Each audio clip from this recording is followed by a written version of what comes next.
that video off. Oh well. Live stream's going on up.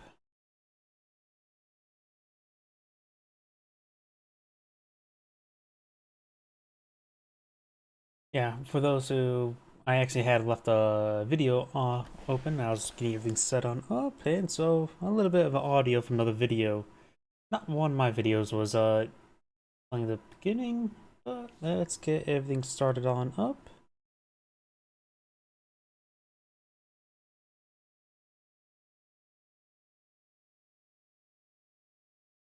YouTube's going. Rumble is going. Twitch appears to be going.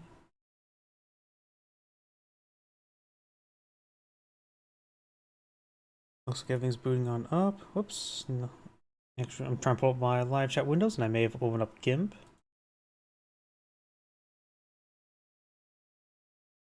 GIMP you can close. I'm just hitting all the wrong buttons today, aren't I? It's gonna be one of these days, isn't it? Okay, that's all online. Give me over, check my other computer. Let this load up.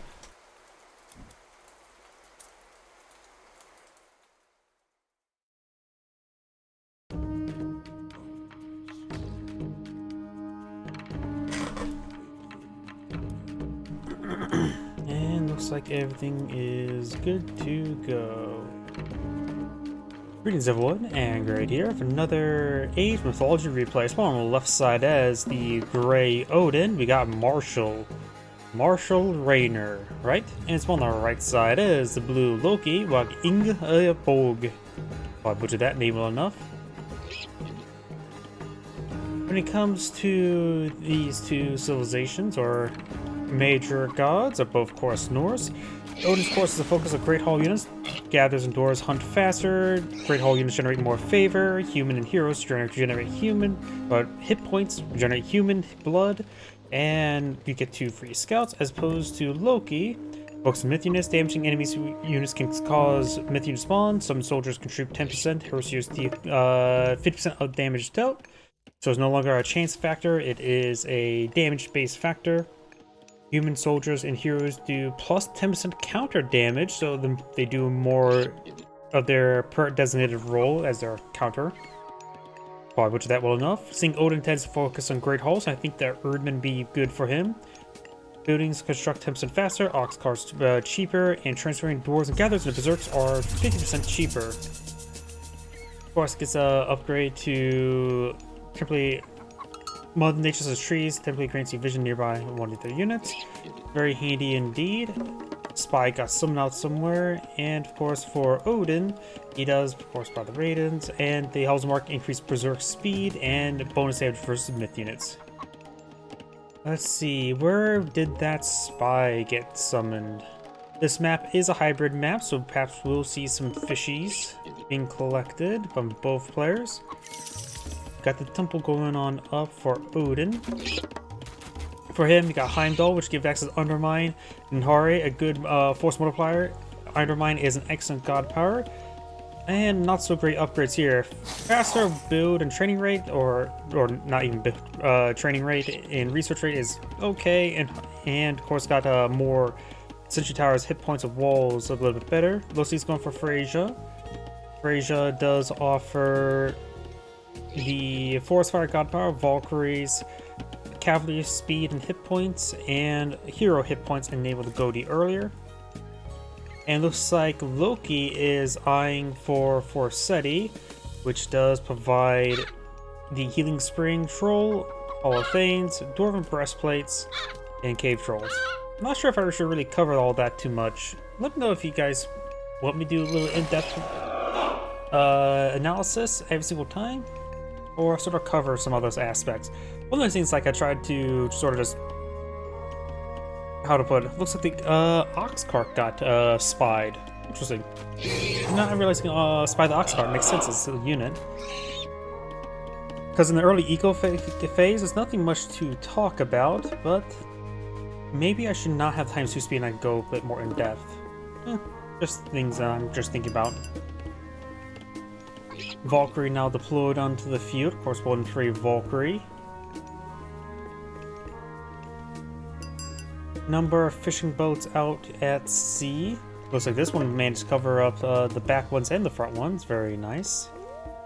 Looks like all of them being utilized. See the 3 baskets. Are they baskets or buoys? It looks like they are indeed buoys. Because I think in the original version and Gold Edition, I always thought they were baskets. Like they set on baskets somehow fish like that.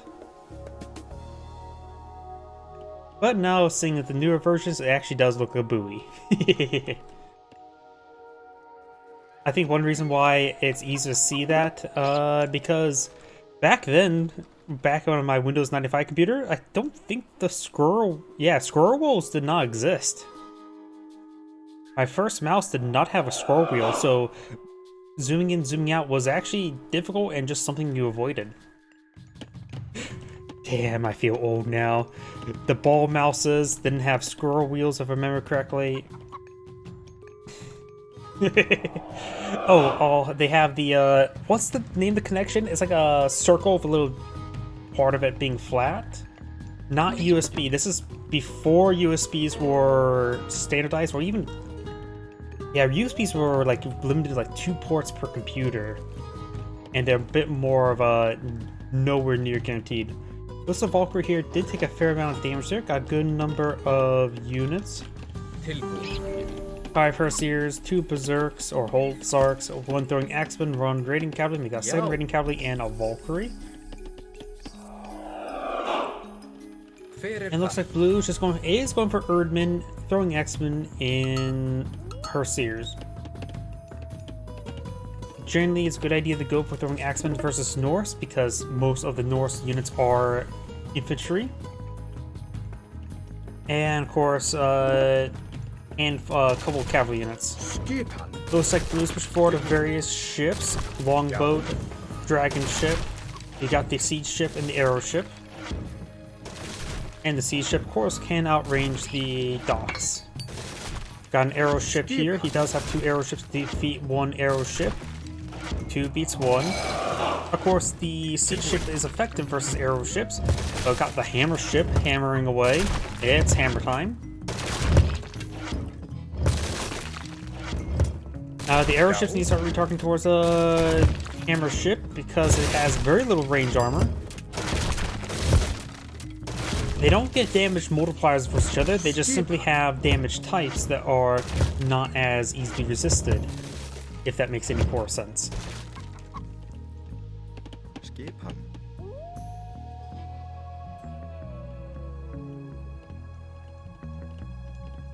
I missed this aspect. Looks like a little bit of poke there, nothing too significantly damaging. Blue did obtain some monkeys. They're free, they're not great, but they're free. It's just a little bit extra mass and damage just to cause some issues. More Throwing Axemen and some hammer ships. Over here we've got siege ship, hammer ship, siege ship, arrow ship. Of course, got the troll here, ready to troll his opponent. Get trolled. I'm not going to stop with that joke.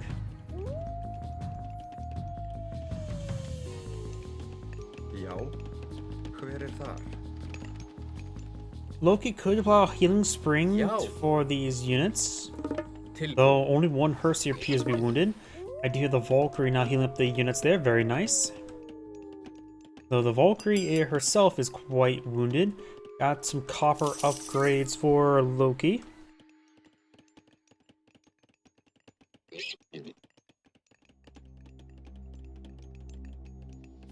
The Great Hunt has not been utilized. If there is none, note summon a small amount. Each age gets more powerful. I wonder how it scales. I think the scaling per age is actually something that was not upon release of the Retold edition. Because it's actually a really powerful god power in campaign. One thing I recommend for players who have trouble with the campaign, go for a Great Hunt. Don't go hunt that deposit, and then go for another Great Hunt just to get a lot of animals to eat.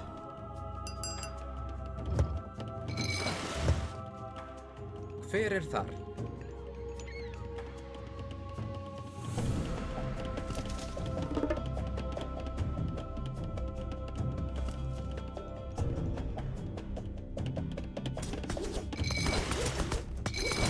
Dock receiving damage. Over here we do have this dock going down. Got these forces pushing forward. I think Loki will get at least one myth unit in this upcoming fight. I'm guessing it's going to be a Draugr. Skipa. Tilbúin.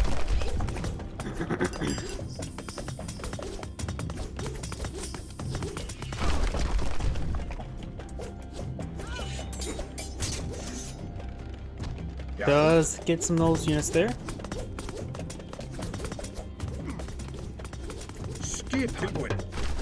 And we are seeing forward watchtowers here. However, raiding cavalry going on a raid. And some of Gray's gathers are going down. Forest fire over here as well. Very nice. Immolating good number of Blue's forces. Gray will hold out over here. But let's take a look at the gatherers. We're going to have to keep an eye on the civilian population here.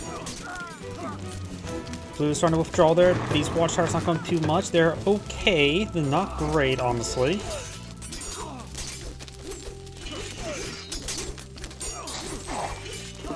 And looks like the first Smith unit was a Draugr.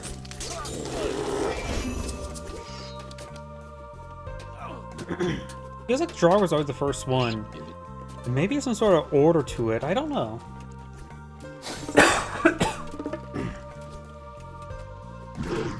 The troll is trying to be a bit of a home wrecker.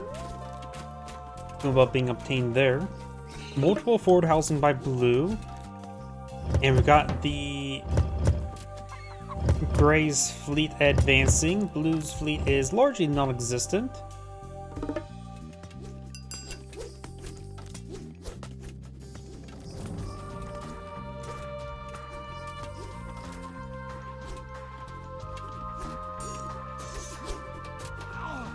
Soaring Axemen does go down. We do have a pair of longhouses now being established.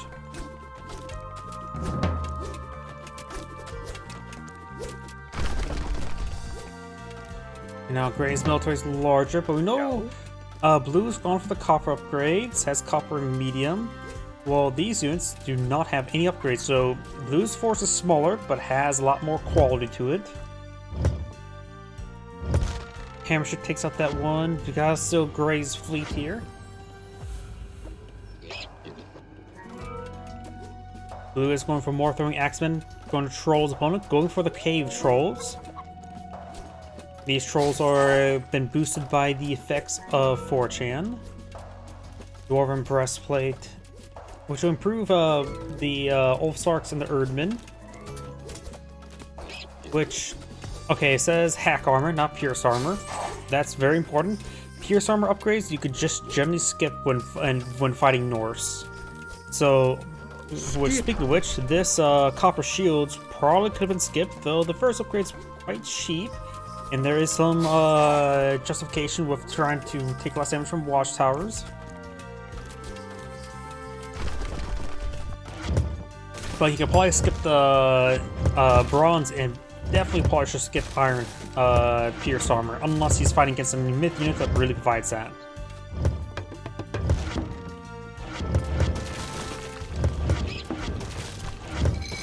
This dock has 2 fishing boats in there. Gray has aged up, got a mountain giant. And Gray also has 4 Valkyries. Blue does go for a 4th Healing Spring, very nice. That's why he kept hold of it.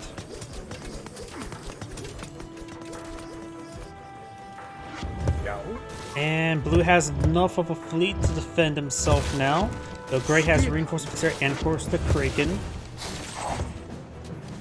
Blue needs a lot more gold to age on up, has enough food, but not too many villagers on food. I can see 4 collectors. Those are collecting these cows.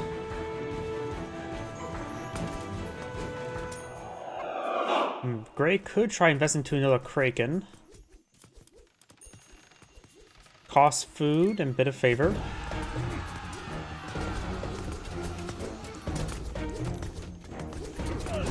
Now the hill fort being established here. Throwing axemen's doing some good damage there.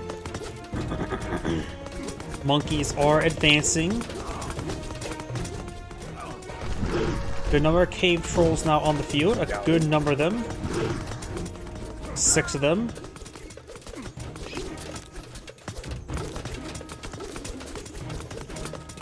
The cave trolls could troll these throwing axes with some boulders.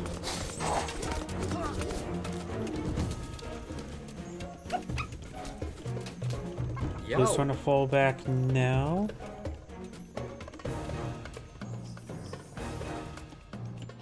Raiding cavalry is still going to raid. I'm not sure how much effect they got. Right now, both the civilian counts are quite similar. Gray has expanded to these fish deposits. Has no dock for drop-off point. Right there would be quite nice. We got the trees.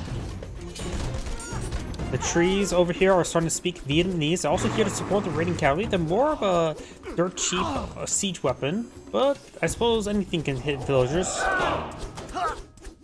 Exceeding damage at a slow attack speed, so they're not great. Actually, they're equal to the raiding cavalry in DPS versus villagers. So they're not bad either.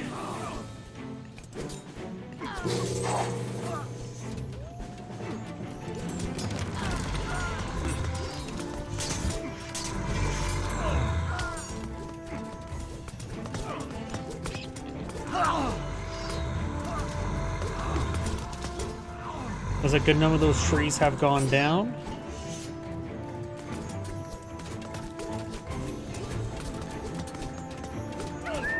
Hill fort's gonna go on down. He does still have access to fire weapons, flaming weapons, and both of them has a sizable military force field. In fact, Gray has a larger population cap. Now they have the same population cap, so maybe Blue still just need to build himself. But either way, try and go for another hill fort. We got some Jarls been plural. Dark Age Jarls. Doesn't have medium Jarls yet. You have the battle boars now being blown in field. Bucking around. Blue does well with his flaming weapons, which would be a very powerful asset. Yeah, Gray is quickly disintegrating. While medium upgrades and heavy upgrades, you can measure how many you need. But when you're getting close to pop cap in this situation, Blue does have them. It gives them clear advantage. Raven throwing axes at ravens. That's probably not very a good idea. Have you tried throwing an axe? Let alone try to throw an axe at a bird. Not easy. You do have heavy throwing axemen, while still just Dark Age cavalry. Versus it looks like a medium infantry for Blue, and no cavalry in the field. So it's a monkey though. A couple more longhouses being established now. Does manage to pick off one more villager there. Blue's down 23 villagers, which I'm not sure how. Man, that right there with the trees must have been a bit more work than I expected. Both players on quite low civilian populations. Though this number, I believe, does not count for all the fishing boats, which Gray does have a superior number of them. So that number up there is misleading. The trolls are going to get hit by some of the Herseers. We do have some Erdmen here, heavy Erdmen.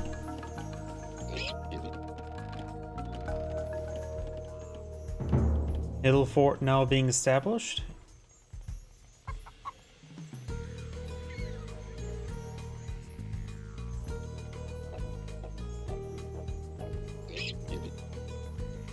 Let's see. Odin can bring in some more forest fire, walking woods, and has not gone for any great hunts. If he finds a livestock deposit like right here, he could try to start cultivating a bit of a herd there. He can start collecting up. See, each carib elk is 200, and there's 9 of them there. The walruses, there's 5 of them there, which one with 500. So the larger food deposit is the walruses. And since I believe they are hostile food deposits, they do get collected faster than not hostile.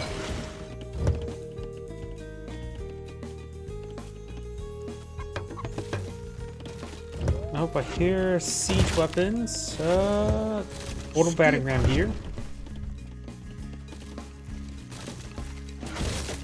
Of course, I got the siege ship there. Gray goes ahead and build a house there. Blue can be a bit of home wrecker. Gray's actually have pop cap as well, which is a bit of a problem. Handful of units will respond to these portal batting rams. Mountain Giant is going to be an important siege weapon in the near future if he wants to break this containment.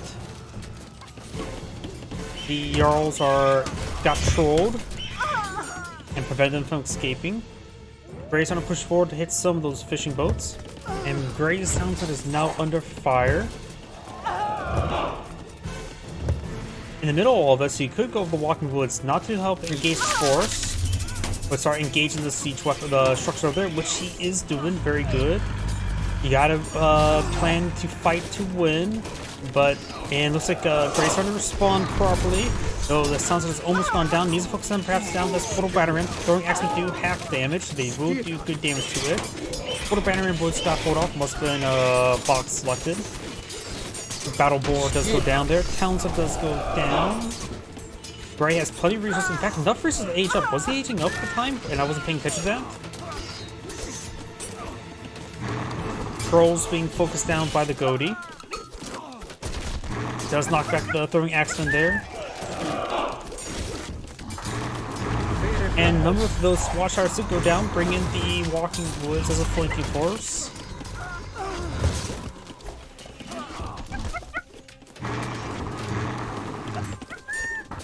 The fight is slowly going in favor of Blue's favor, but Gray has reinforcements back here. And it looks like Gray will hold out, but he needs to get that town center rebuilt. He already has a town center rebuilt way down south.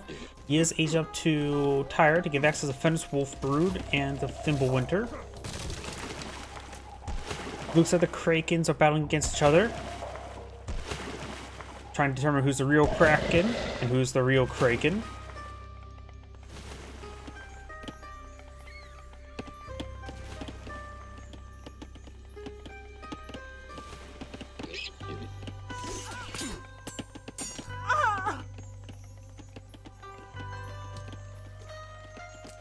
Towns that are reestablished as well. So Gray actually has 2 town centers at the moment. Civilian count is in favor of Gray, and I believe Gray has more fishing boats at the moment. Blue does deploy another troll, so he'll have, what, 3 trolls in the field. Does maintain control of this healing spring. Some old Sarks charge away forward. Got a handful of Walking Woods here. Didn't see when the Mountain Giant went down, but it probably has gone down. Blue's Frost Giant there. Goes and snares one of the Dark Age Jarls. We do have the Salt Enophora, so he gets salted fish. Very Swedish of him. Or is it Sweden or Norway known for the, what was it called? Schrammenberg, where fermented fish and salt brine? I can't remember. And this upgrade is actually available to all the civilizations, not the Norse thing. Don't get me wrong with that. Let's see, you got the Call of Valhalla, improving Berserk's hit points by 10, and give you favor upon death, a bit of favor rebate. How did the music turn Japanese? This is double Norse. Thimblewinter is now available. Thimblewinter has been summoned. And remember, Gray does have a civilian advantage, so Blue losing some villagers would be very nice. Though this is a great way just to force his opponent back and be a bit more defensive.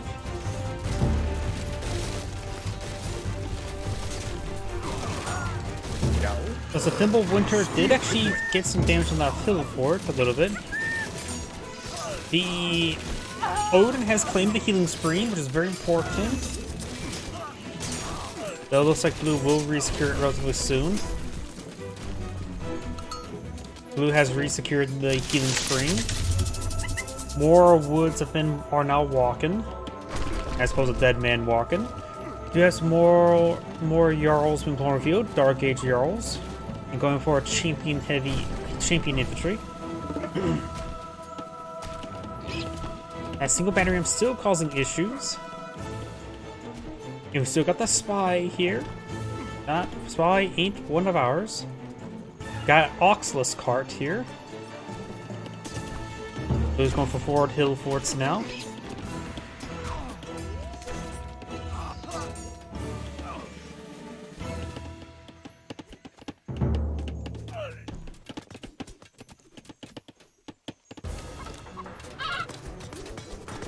Raven's taking some damage there. I thought the Raven had less health, 40 health. All this strange precise amount of health there. Must be divisible for something. Maybe something to reduce its max health just ever so slightly. So the health regen doesn't make a difference when it's reconnaissing. Reconnoitering areas. Blue's going for some more fishing boats. Blue has quite a bit of presence in Gray's base. Of course, Gray does have the age advantage. Blue's going for more portable battery rams, which is quite understandable. Here oh yeah, the unique myth unit, age 4 myth unit, the Jorman Elver.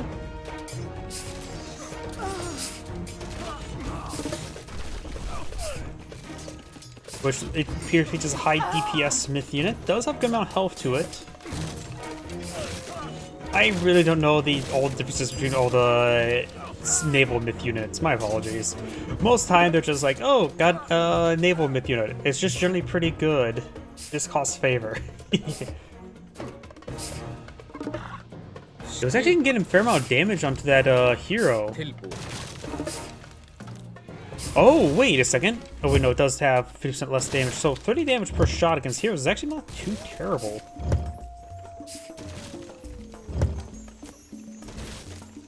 Now the town center being obtained by Blue, this time with 4 town center, still is on 1. This one's looks like never been built. Gold. Let's see, that gold deposit still exists in Blue's Spear of Influence. This one still exists in No Man's Land. Gray's clean up the last of this one. So yeah, Gray's gonna be running out of gold really soon. It doesn't have large stockpile. Large amount of units straightforward, including portable battery rams and walking woods. Got champion throwing axemans.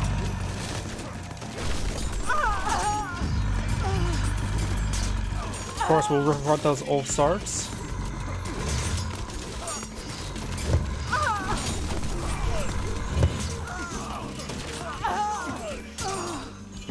We do now what's the called summery research, giving Herdman, the Spearmen, more bonus damage and extra damage. We also got some ballista here. It's like all the walking woods are no longer walking. Just like any tree should be doing, not walking. Town center there will be going on down. Gray's making some good advancements, good recovery. But Blue still has a handful of units just being annoying. Blue is now taking an advantage on the civilian numbers, but I think it's hard to tell the fishing boats at this moment. Blue looks like has more naval presence. Can't say that means more fishing boats though.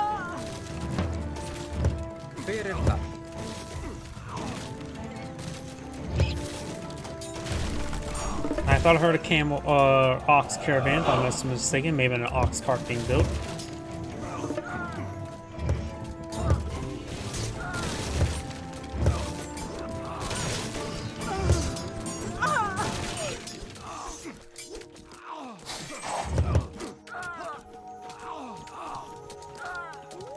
Loki has enough food to age up, needs a lot more gold. Definitely has technology in the form of the hill forts. Gray right now has plenty of wood and food, needs more gold. Speaking of which, that's the gold there. I see a whole bunch of, I saw a lot of gold in the minimap there and stuff starting to disintegrate, so there must have been a good number of civilians that went down right here. And I mentioned there's less civilians now. So Blue's doing a good job of counterattacking the gold deposits, keeping control of them.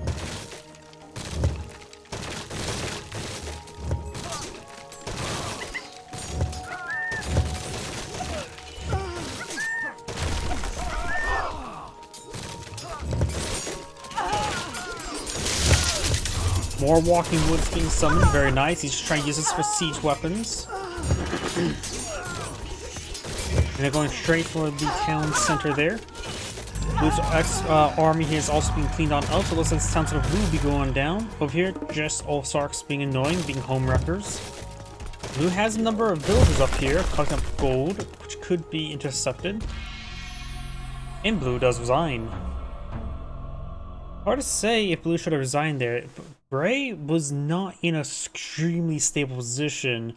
It looks like Blue did decide, alright, resign, had a much smaller military force in field, though had a large number of civilians, but either way, it's Angry saying thank you for watching, and on to next replay.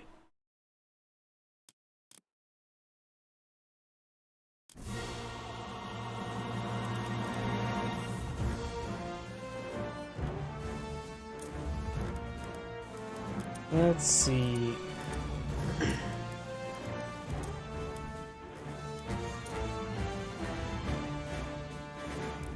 Could do that one. Reasonably rated. Anything here that looks like highly ranked players?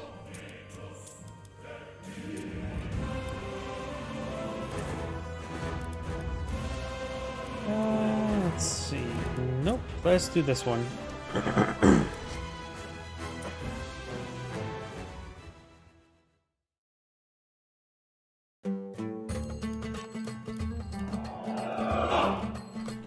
Greetings everyone, and Great here with another Age Mythology replay. So on the left side or the north side is the yellow set. We got Zoid Rage.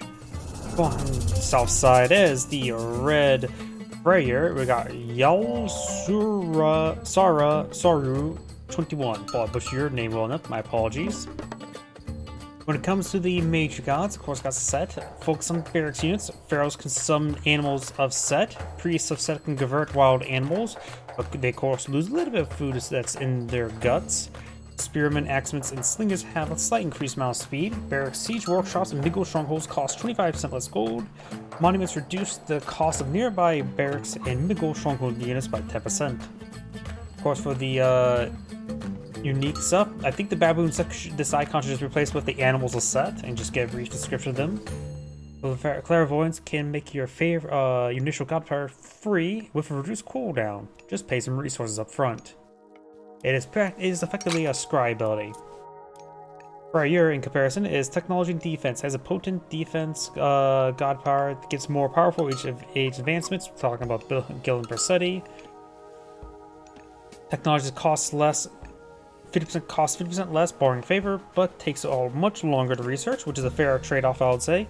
Hill forts and hill fort units do plus 10% damage, and repairing is free, and dwarves and gatherers and dwarves can repair, because they don't usually repair.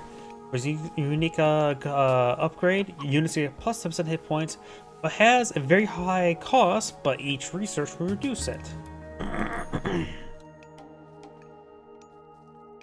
Let's see.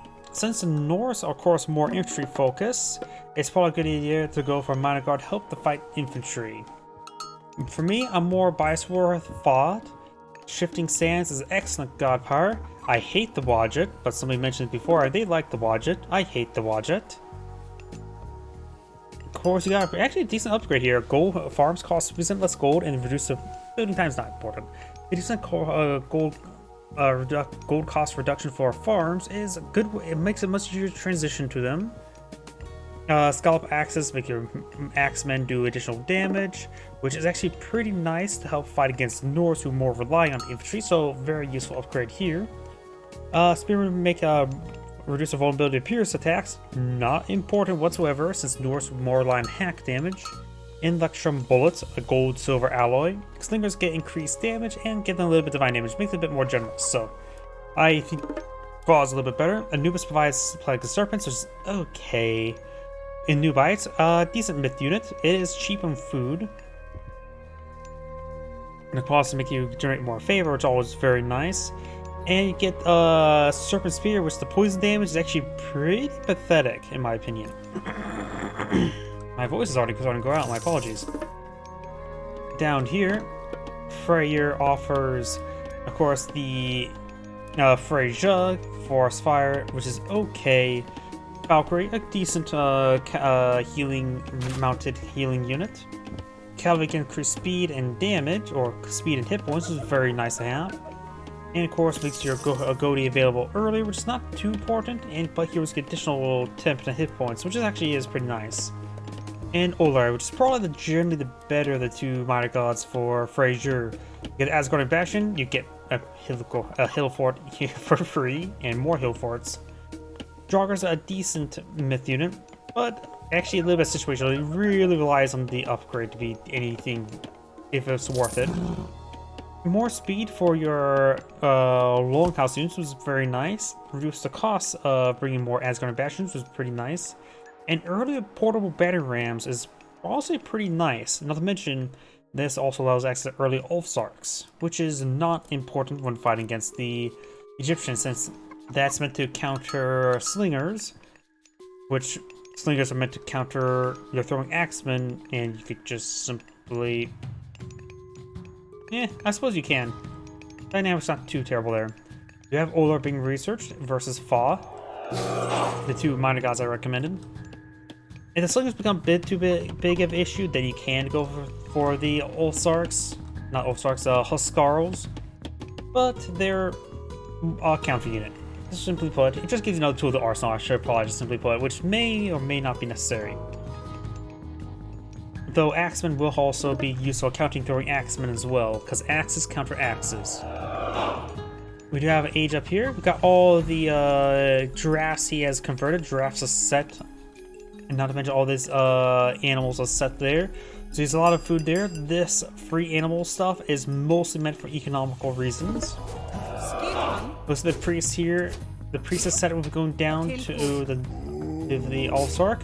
There's a priestess set over here, obtaining some more gazelles of set.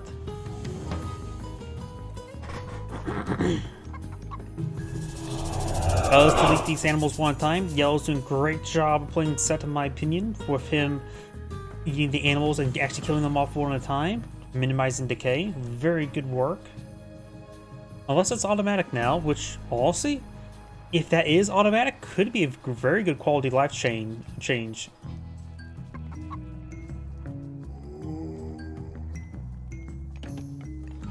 You have the Asgardian Bastion being pulled out in a very defensive position. I don't really think that's a good idea. I think you should have pulled it maybe close to the settlement and gold deposit here. So maybe actually just right around here would have been good. In front of the gold deposit would be nice. Somewhere close to the settlement would be very nice as well. So I disagree with that placement there. Very, very defensive. Since both players just ecoing up, I'm going to fast forward the game. And maybe we should start talking about their next age up. You got Bragi, gives you access to the very powerful God Power Fling weapons. The Battle Boar, a decent crowd control myth unit. Berserks increase the Berserk's hit points and give them a bit of favor rebate. Ship upgrade. Erdman gets additional damage. If it's going for more cavalry-based focus, which you don't really know until your opponent ages up to Miggle Stronghold, this could be nice. Myth unit speed and health regen. This all can be situationally good. Depends how much you want to focus on myth units. Ager's probably the better option. You get the Tempest, a very powerful combat spell. Rock Giant's a very powerful frontline tank. The Feast of Renown gives you a little bit of food and healing aura, which is nice to have. Hero speed and siege weapon speed with hero damage and siege weapon damage. The siege weapon damage is actually very, very powerful. This allows you to go stupidly strong in Ballista. And Kraken upgrade. For the Egyptians, you got Nefertiti and Skemet. Nefertiti does have access to the Ancestor, which is decent god power. Scorpion's okay. The Spirit of Mach gives you better Priest, which is okay. Increase Priest and Pharaoh hit points, is generally make them better. Honestly, Priests are a little bit weak of a counter unit, so this is actually not a bad upgrade for them. Funeral Rites give you a bit of gold rebate upon death. That's actually a pretty good god power upgrade as well. Versus Skemet gives you access to Citadel. Commander Shepherd has a favorite store there. Scarabs are a decent free siege weapon. Nothing you really see masked up. Never seen people mask them up. It may be pretty good if people focus on melee infantry and have them explode upon death. Can you ever get Life Seal? Interesting. I wonder if that makes it. Did they get upgraded the Rhino Stag Roasts? Bone Bow is actually a decent upgrade, particularly against the Norse. Give you Cherry Archers a little extra range, makes it a bit more usable. Well, usable. And increase single bonus aim versus infantry, which also is pretty nice since he went for a Fosh early on. This gives him a bit more utility. So either of them are pretty good. There's an argument for both. I would probably go for Skemet, does the Bone Bow and the Slinger bonuses to go along with Thought. Which he does have Electrum Bullets, but he also is charging to his opponent's axes and hammers. Does have some Huskarls mixed on in. And looks like Set is aging up to Skemet to give access to what I suggested. Which also means he's going to go play for more infantry. It can Slinger and Chariot Archer composition. So it wouldn't be half a bad idea to keep a tab on counter units. But Norse tend to go for heavy infantry, but it's not uncommon to see cavalry focus as well. Looks like he is going for Ager.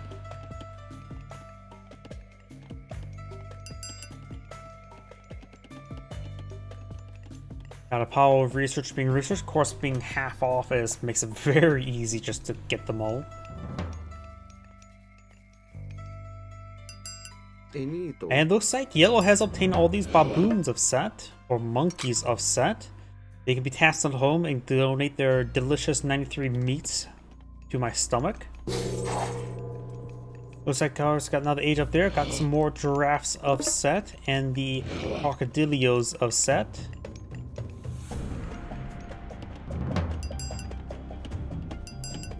Of course, this is the only time Set can get access to crocodiles. You can't get any Pet Sobex or Petrusos.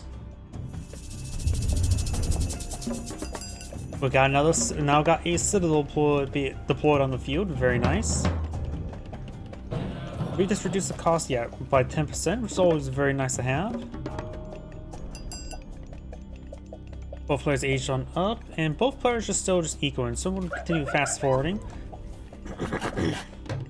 Yellow City is still available. And not to mention Shifting Sands. Shifting Sands is a very nice god power. You can do a lot of fun things with that.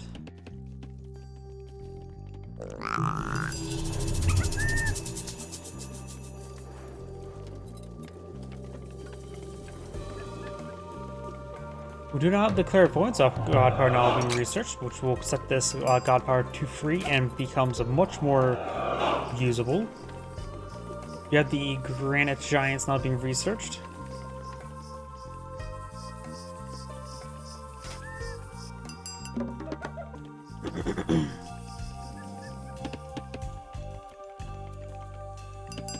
More infrastructure being built. We got the allegedly stone walls there. They identify as stone walls, but of course doesn't mean it's true. Oh, got some golden lions here and some various units here, including the granite giant, which does have a decent amount of crush damage. Got a bunch of idle villagers here, which may find their death pretty soon. Got the Aura Obelisk here, does cancel that structures, which I think it was free structures, so it's not really important about canceling them.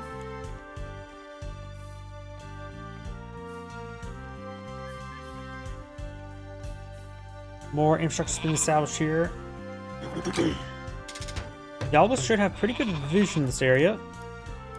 Yep, does have good vision of all those units there. Got some farms of Set now being built, as well as more barracks of Set. Greek and Witch.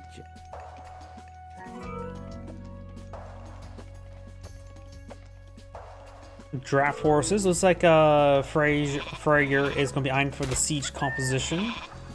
One for, of course, more research, including Vidar,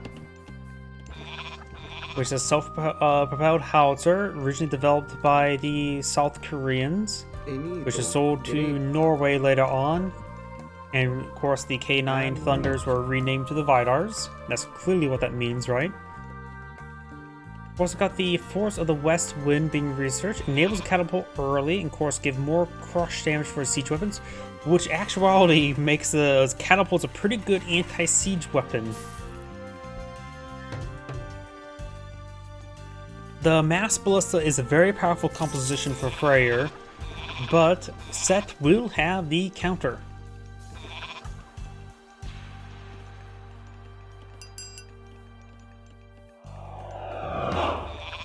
I must have missed that upgrade when I'm talking about Skemet as well. But yeah. Plus 50% crush damage is very significant for the catapult, which just has absurdly high crush.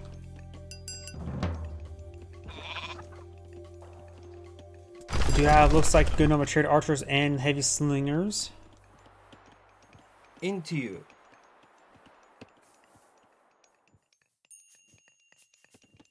So Huskarls are going to be a bit more important in the near future. Luckily, he is playing as, does have Aegir, and or not for Aegir, Ullr for the Asgardian Bastion to get as many of them as possible. Of course, some scouting is going to be needed. Kia has built some Erdmen.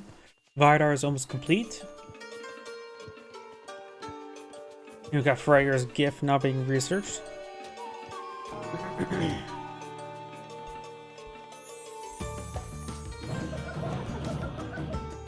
Sling of the Sun now being researched.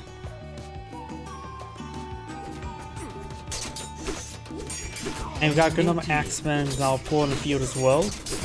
Oh, here comes the Inferno. Let's see. Yellow will avoid the explosion by being too far in front of him. Does knock his force pretty far forward though. That splash is always larger than I expect. The priests are the priest of Set now have a very cool soot-covered skin. Make them look like dark priests. Oh, it looks like the soot no longer lasts. It actually does subside there. Both sides' melee force is largely decimated. Neither side won that fight. You can see here 287 crush damage.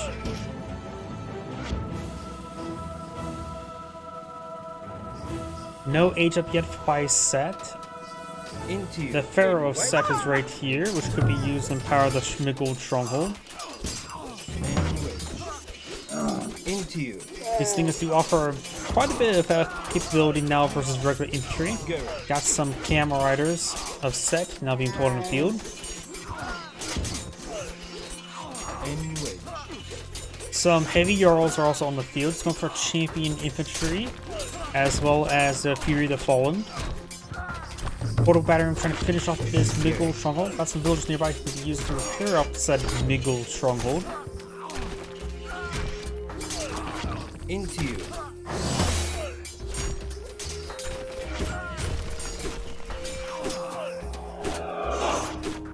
Oh, the Miggle Stronghold may be going down. It's still not been receiving any repairs. And nothing really hitting it. Does get hit now. It does have 85% crush resist, but it stands high enough to still put some holes into these guys. Trying to take out the mining camp of Set. Now he needs there's a lumber camp of Set.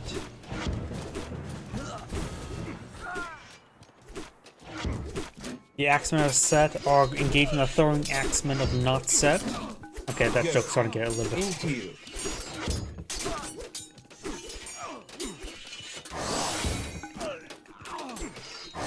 Alrighty, camera push right forward.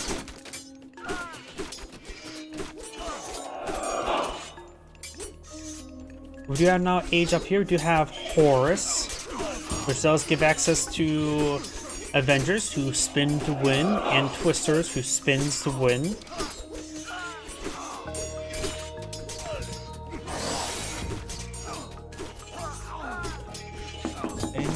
The Heavy Spearman is set for some support. We got some old Sarks or Huskarls there. Howdy. It looks like it. But Yellow could trade some terrain for a bit of time to remass an army. He does have a good enough infrastructure here, including he does still have the money for the soldiers. Which they could start getting some axemen, hit the throwing axemen at close range. In addition, there is a citadel here. Has a little bit of extra stats to work with. And yellow's reinforcements start to come on in. Slowly take out the siege works. Go. Spearmen now engaging. Sorry, I'm getting take out. Let's see, but right now yellow's not producing too many military units there. Going for the greatest of 50 research, as well as the active Axe of Vengeance. He may be just trying to save up. He does have the Tornado available, which is a decent anti-armory tool, but he has no highly clustered army right now to hit it again. Fight the I can't speak. To deploy against. That's the word I'm looking for. But for more spearmen and axemen. But for champion spearmen as well, tax collectors as well.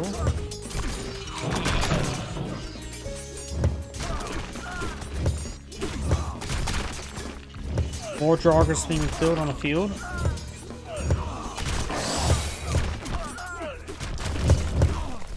Going for more spearmen, more axemen now.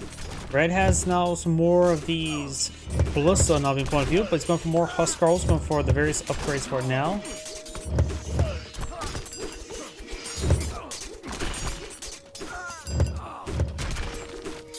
I just commentate. If you have a good replays, you can always send me a link to one, or send me a just some way, send it to me. Barracks starting to go on down now.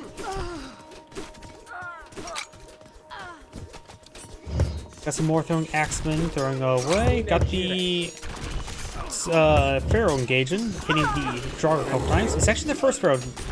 Now the second Pharaoh will be queued on up eventually. Bullets up straight forward, starting to siege down the Citadel. More barracks now being pulled in the field. Vision God Power. Red's also advancing over here as well, and this is probably the game over. It does have a Rhinoceros and Hippopotamus of set, while the villagers set are over here pretty wounded. Must hit them before. Now the barracks are set going on up. Axemen being queued on up. And with draft forces being completed, this will really boost the damage of these ballista. Plus 2% is a significant amount. Oh, here comes the tornado of set. Getting some damage going, but not really tight clustered army, so probably a bit of a desperation twister there.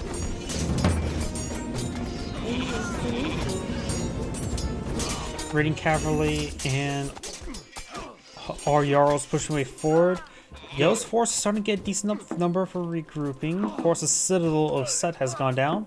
He is actually going for the Draugr upgrade, so he is going to be eyeing for more Draugrs rather than going for any, what's his name? The Cursed Dragon, which I'm drawing blank on.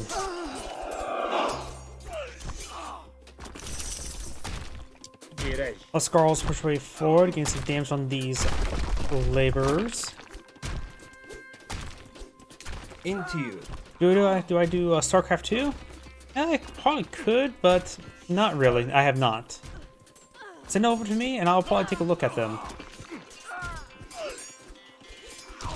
I don't usually do StarCraft 2, or I've tried doing a little bit. Never got really traction, and honestly, the multiplayer game never really kept on up with it, so won't be great, but I can. It just send me a DM with it. Thank you. Oh, this is Andrea saying thank you for watching, and on to next replay. Let's see now.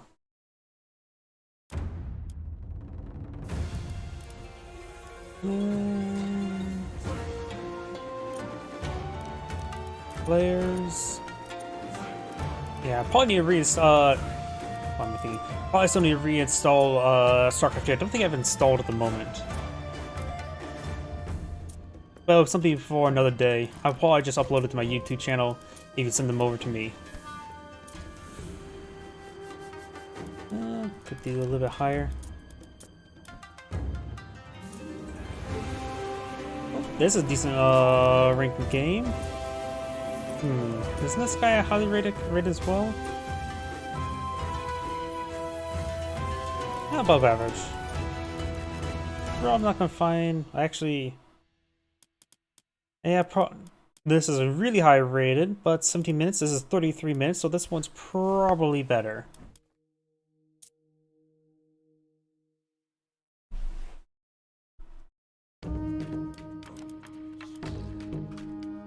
Greetings everyone, and great here with another Age Mythology replay. So on the north side is the green Shenong. We got MD Antatar, probably butchered that name well enough. Spawn on the south side is the red Gaia. We got Gary. 432.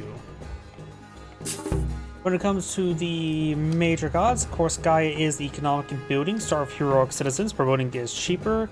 The economic guild itself and its technologies are 35% cheaper and can be researched at age earlier, so all your economic upgrades are available starting heroic age, which I think goes very well with the Horns of Concentration, which gives also earlier fanatics, so you get almost all of your needs available in heroic age.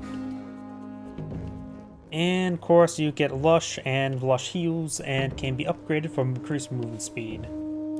Shenog, I don't know how to pronounce his name. Focus on farming, myth units, and healing. God's Blessing Gift of Beasts, which is Shenog summons myth units from your next age, your temple for free, as well as you earn favors. You just start getting free myth units. His God Power is very nice, gives you some better farms early. Herbal medicine. Oh crap, I'm actually out of hard drive space. Give me a moment. I have local recordings, and that local recording stopped because I actually ran out of hard drive space because I forgot to clear out all the replays I uploaded. Oops. Give me a moment. I'll probably start over my intro. Let's see, I think I uploaded those, so this will free up a decent amount of space. And there we go. I'll just start over, it's not like it's gotten very far. Greetings everyone, and Grade here with another Age Mythology replay. This replay is starting a little bit late at the 1 minute 30 second mark due to the fact that my hard drive space maxed out. Good time to max out, I think. Either way, so on the south side as the red Gaia, we got Gary 432, and so on the north side as the green Shenog, we have MD Antatar. I'm not going to go through a lot of the intro stuff I usually do, because I started a little bit late on this. Oh well. Nope, when it comes to these two, they're both economic focus major gods. Got the Shenog's farm already deployed on the field, very nice. These villages are currently collecting up at a rate of 0.84 per second in comparison to... Actually has no other farmers at the moment. In comparison to Gaia's collecting up boar, right now is 1.7, so half the rate. But these, of course, farms as opposed to a hunt, so it's a pretty good collection rate. Is green only? Let's see. Let's go switch over to the green. One. Ah, here we go. There's some boar being collected up there. In comparison, we're collecting at 0.8, so they're actually collecting up faster than hunting at the moment, which is very nice.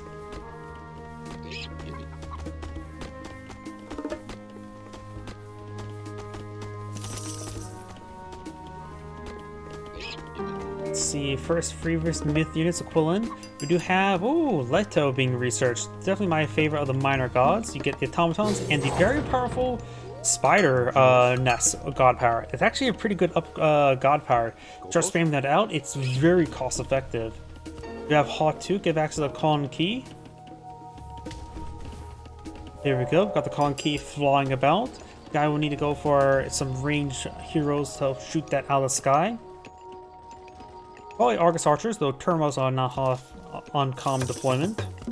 Guy is going straight for a secondary town center, has the automaton for defense. That flying myth unit still has to land to fight, so still vulnerable there, and heroic citizens can do their part and start stabbing it.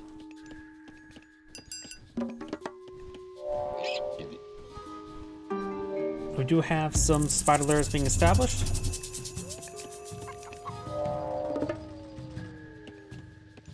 Not sure what the spider lairs actually got deployed. I'm having trouble seeing them defensively. We have these walls going on up. Maybe did it aggressively. Doesn't look like it. So I'm not sure where the spiders are at. Wait, there they are. There's the spider lairs.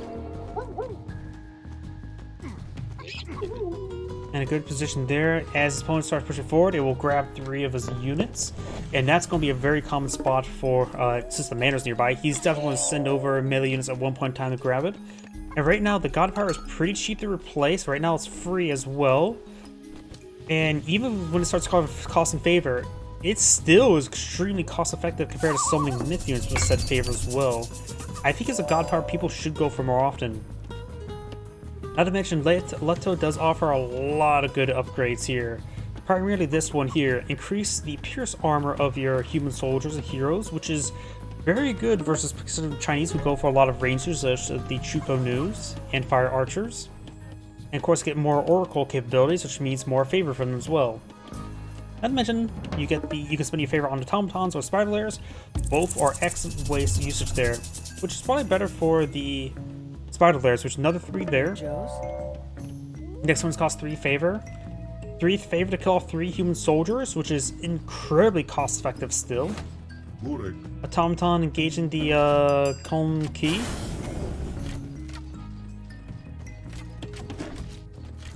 Pioneers here. Of course, Automaton's not going to be doing much versus all that.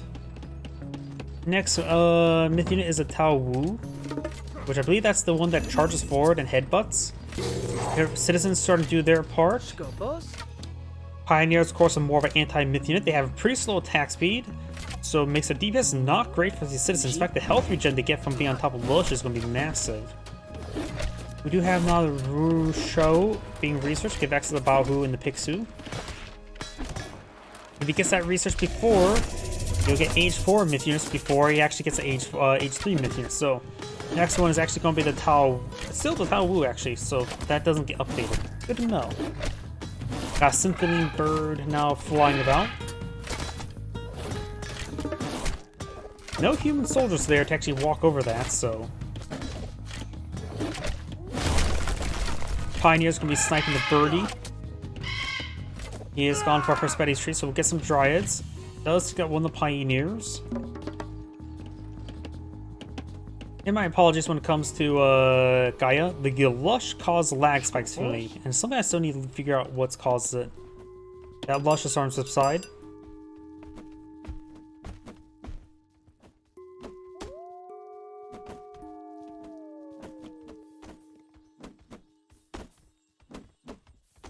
There's a Tao Wu. It's a mobile siege weapon, which is very slow, unless it's not. When it's in combat, it will charge forward, knocking stuff around. So it's both slow and fast. Slow when you don't want to be slow. Fast when it's still really not needed to be fast, since it's a siege weapon. It'll get to its target and start headbutting it.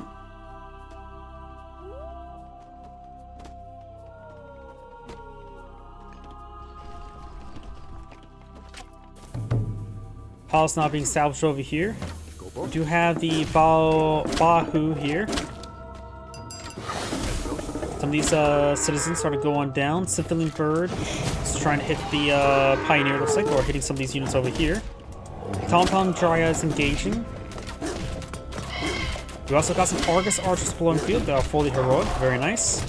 They'll appear to be unupgraded. There's Tao Wu. Symphony Bird can start hitting it safely.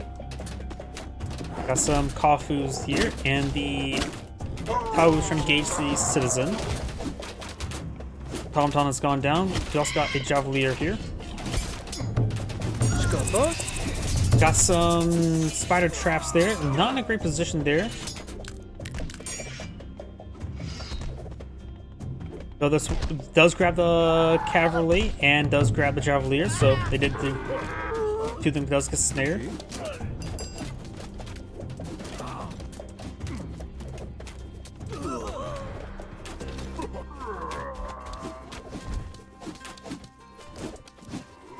Kafu's going down.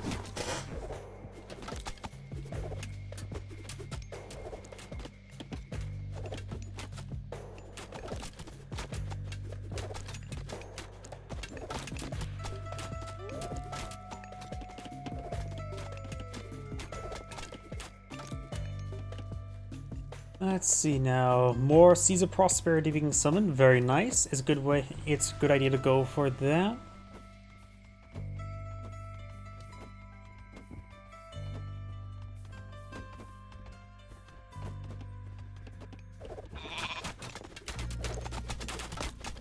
Go close. Meeting Contineris now engaging the silo, which is not a missile silo. Another Hesperides tree now deployed in the field, right next to each other. What makes you deploy a Hesperides tree right next to the first one? The money. Though in this case, it actually is a good idea to spread them out to provide the divine aura to prevent some god powers being summoned.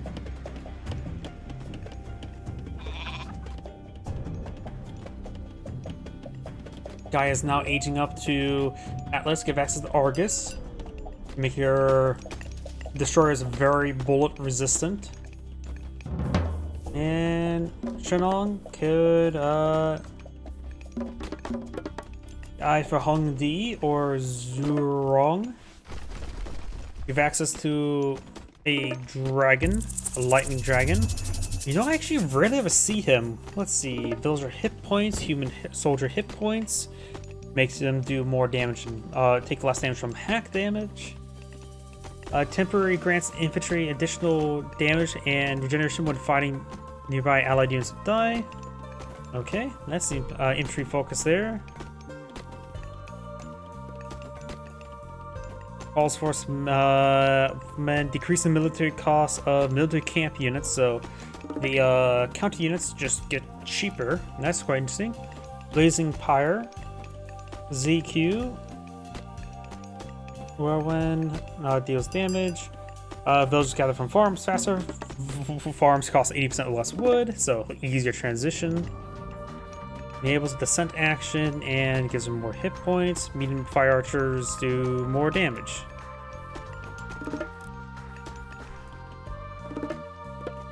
He is going for Hung Di, which I think it's been a while since last I've seen that minor god. Kafu's putting some ballets over on the left side. We do have fortress over here. Both players will be age fortresses soon. But did make a free water dragon to put along. As only pierce damage, so it's horrible versus structures.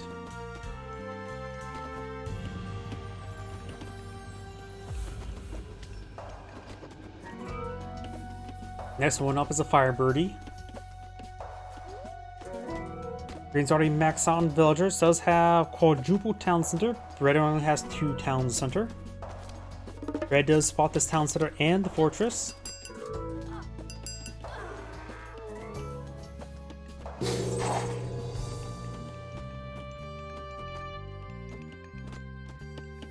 Implosion is now available.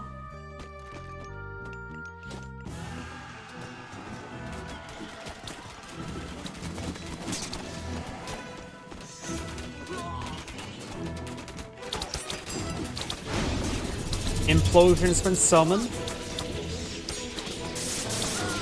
which will fast get a good number of these White Force Cavalry among everything else. Good amount of Green's arm is quite damaged, but Red's arm is not doing too great there as well. Going for heroic Argus archers. Right back here. They're all pretty wounded though. Citizens trying to do their part. Go to another forward palace. This area will not be under siege, so that'd be a good spot to send destroyers to destroy it. Oh, looks like Guy has found some Hecate torches, so god powers are a little bit cheaper. The building does get shot down.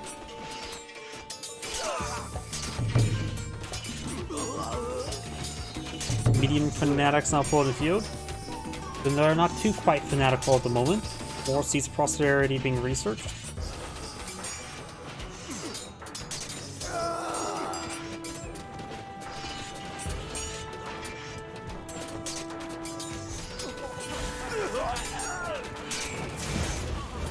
Fire Birdie firing away.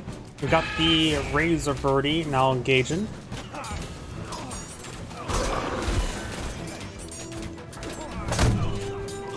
More forward palaces now being established. Here's the Hondu. Does do 40, 50, slightly fast attack speed. Temporarily banishes and terrifies enemies, so it sounds like a little bit of crowd control effect. Don't know how effective it is. Not sure what banish necessarily means. Oh, there's one banished. Probably from resistance, it's like. I rarely see that myth unit, so I just don't know off the top of my head. Military camp is very damaged and quite on fire. There's also a fire siphon there to make it even more on fire. There's one makes advance up here. Doing some destroyers and medium destroyers. And it's one of going for a good number of infantry, so fanatics will be overall a good call.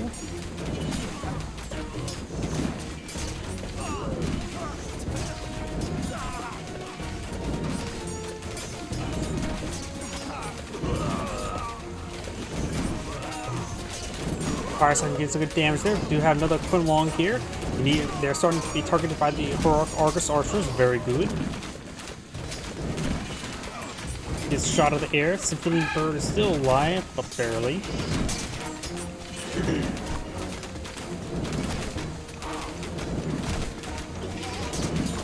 We do now have...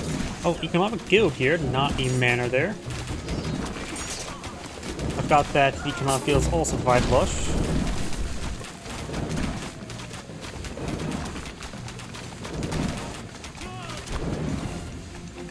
Some of the screen's villagers do get intercepted. Fanatics are quite fanatical. He does have heavy fanatics now, so they become more fanatical. Go close. But there's the Argus.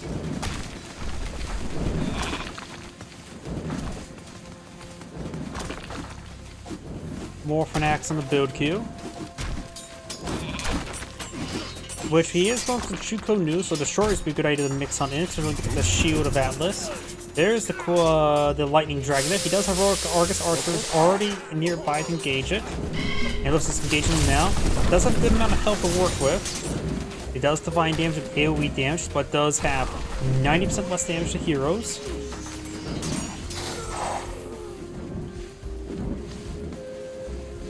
At one point in time, he used the Phoebus. I'm not sure where, though.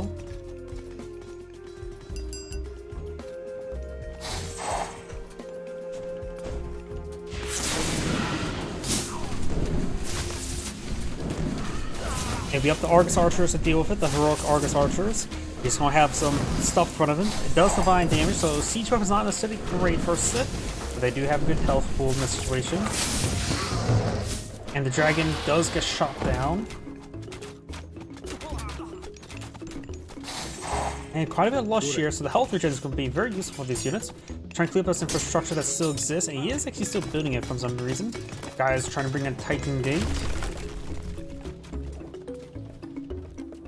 Divine Judgments to be researched. Give melee infantry a bit of divine damage, and bonus damage versus infantry. That was from his Age 3 God Power, or God. He was going for full infantry. So, Fanatics will be still a good call. Though Cherry Ballista could be a good option as well. This missile silo is starting to go on down.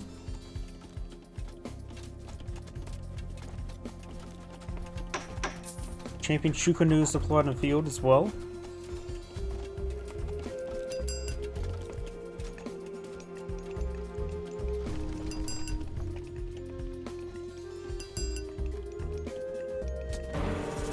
We do now have a Titan Gate summoned out by Red. Of course, Water Dragon, like I said, does do pierce damage, so it does hardly any damage to a Palace. Palace is slowly going down, which we do have Court Architects deployed in the field. More spiders being summoned back here. Cheap God Power spamming out is actually pretty effective. Like that cavalry unit will find it, or maybe not. It didn't get on top of it directly. Fanatics are good versus cavalry though.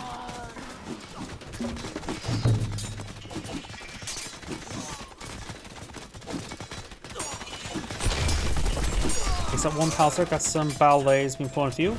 I did not see this. Red is now advancing forward over this region. Has a good number of fanatics here. Lacking destroyers to destroy it though. Got mechanical ox caravans.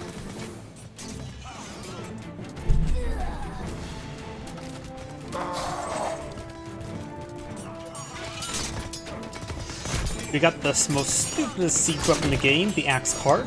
I just find it stupid. Just because it's pure looks. Statistically, it's a decent melee one, but it just looks stupid.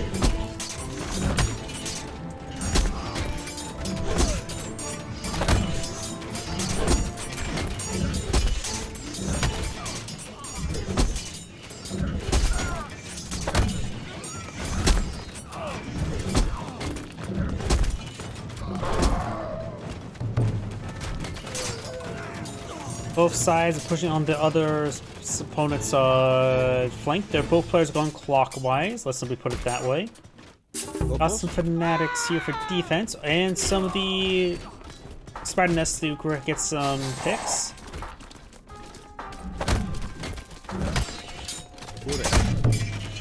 This does have a decent amount of crush damage and decent attack speed to go along with it. Green reinforced being intercepted. Fanatics way forward. And the Titan's been summoned. I forgot about this thing. They've got the Chrysalis Titan now deployed on the field. That's a win condition. Red or green is now going for a number of, well, various stuff.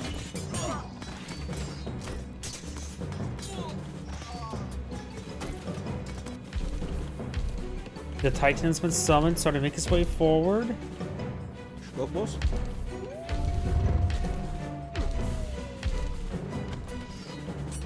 Fanatics now being queued up for red still. Got this town center now built by green. Another Seeds of Prosperity.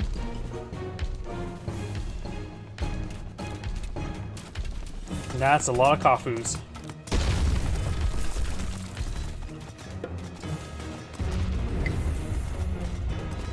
You could make the Seeds of Prosperity a bit more effective to use the Kafus to collect up from those farms, right?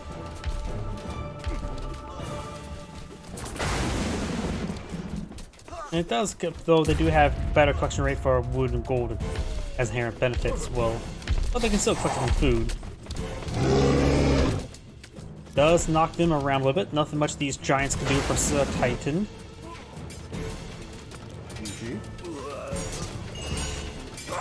Mirror Image is being summoned by the Sage.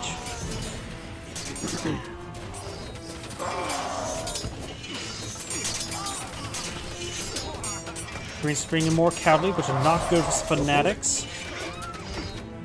There's another free myth unit there. Llama caravans there. They're going to cause nothing but drama, those llamas. More fanatics being summoned by these palaces. They do build very quickly as another benefit. Look a bit AoE damage, but got a lot of free healing there. Symphony Bird can start hitting the ZQ. Send some razors through the fire. Looks like Red's Titan's still going strong, and Green's seeing a lot of human soldiers to the slaughter. Not in his favor. There's that landing action ability. Not sure exactly what that does. Symphony Bird does get shot down. It wasn't exactly too healthy. As it goes down to 9 Ox Caravans, their trade. Those, a good number of them have one right there. Not a great path, 24 gold. Heroes are going down. Titans do, I'm pretty sure, they do full damage to heroes, but they also do more damage versus human soldiers. And myth units, so they might as well just do less damage versus heroes at that point.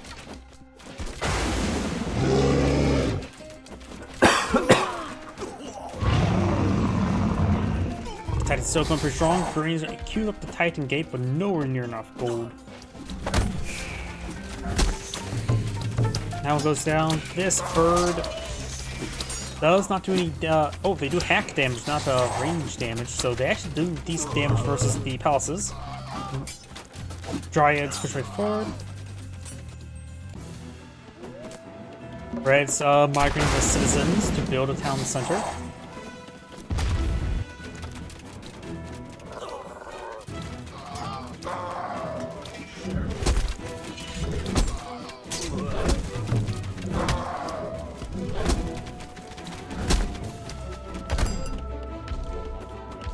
I think Red's force here needs to start pushing way forward. Red has momentum on his side.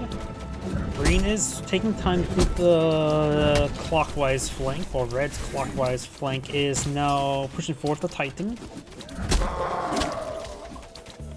Guards do go on down there. Going for more heavy Dowel Swordsman. Does not have the strength enough upgrade for them just yet. Red should just start regrouping forces here and let the mass Dryads give enough buffer. And this also go down, which will greatly hamper Green's gold. Gold on the map is largely decreased. In fact, it may be outright consumed, looks like.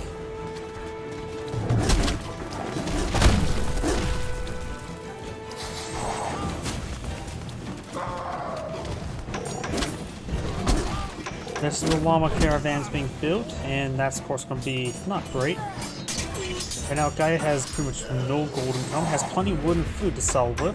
Could probably sell 5,000 wood and go from there.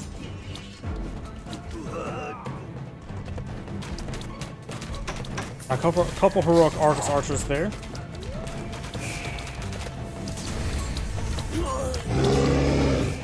Ox caravans being sent over this town center, which probably gives them more gold income than what they were. It was like 30 something, this is 53.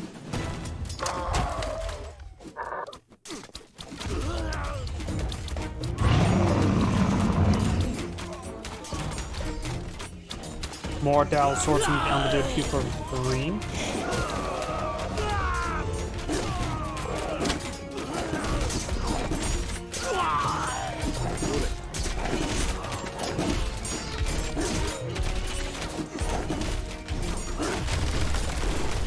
Juko News took a massive hit there.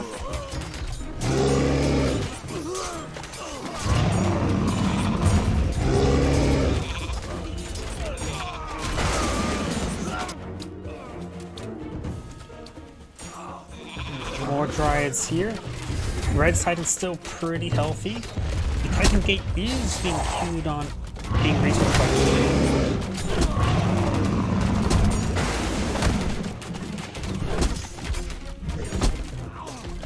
Post.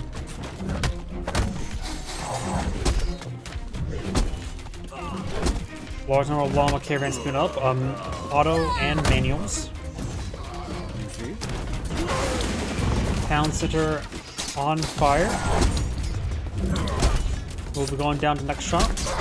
Oh, no, I guess not, but does get good number of village with that shot. Red has a forest palace here. I think some destroyers would be very nice, but I do understand why he's going for some fanatics. With the amount of more rangers being brought field, I think destroyers would be the better option.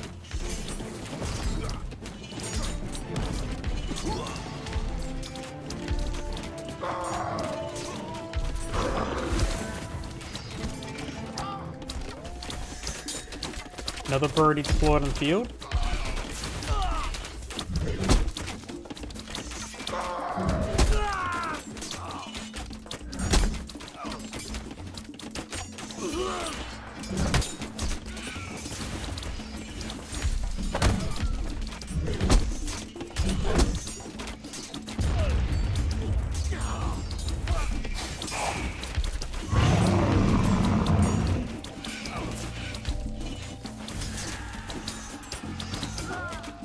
Good hit there from the Titan. Titan's still going quite strong. The Titan Gate appears to be been researched, but just simply not deployed out just yet, not that I've heard of. Got a scaffolding for a ballet. Green should just cancel that to get the resources, because he does need the gold.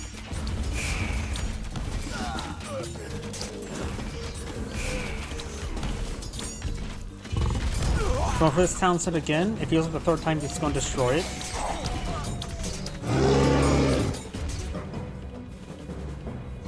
And sees prosperity farms over here on that town set. Large number of pioneers. He's up engaged the Titan.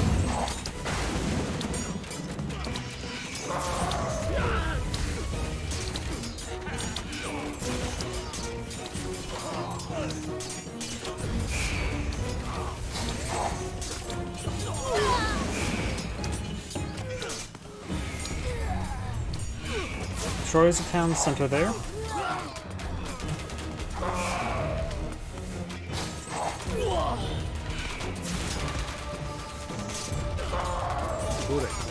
Argus archers firing away in good numbers. Does have iron upgrades and all that sort. Now got another Quinlong deployed on the field. Another palace deployed on the field. Red can start trying to eye for this town center as well.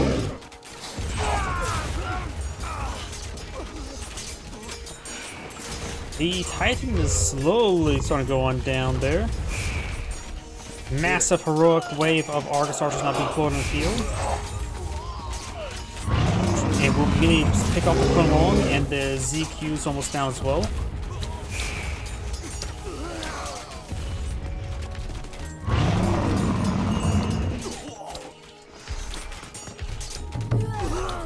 Looks like he's going to take out this town center again. It's like the 4th time he's going to destroy this town center. It feels like Red is still maintaining a good grasp in the game. Yeah.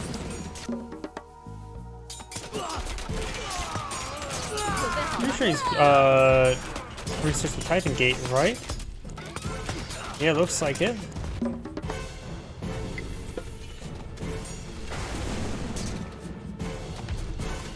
Red's not going to be obtaining that town center now. Green doesn't have too much of a force in the field at the moment.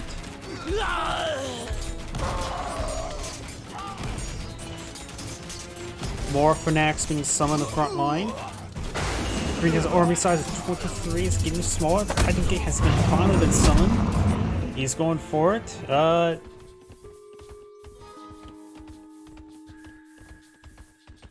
Looks like they're having trouble. Not actively being built. I am not sure what's going on. I think the mechanical ox caravans are causing issue, not actually making solidified just there. These ox caravans are now fully off. There we go. The scaffolding, the structure couldn't place until the mechanical ox caravans got out of the way, like any other scaffolding. They didn't realize they could do that. Same thing with the Titan Gate. So quite a bit delay there, but you can see it's rapidly going on up.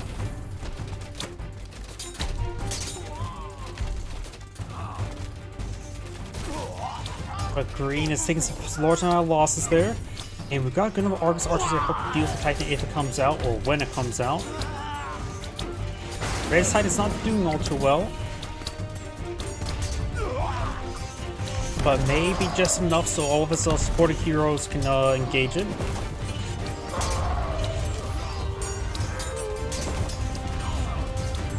Fire Siphon's not being pulled in the field.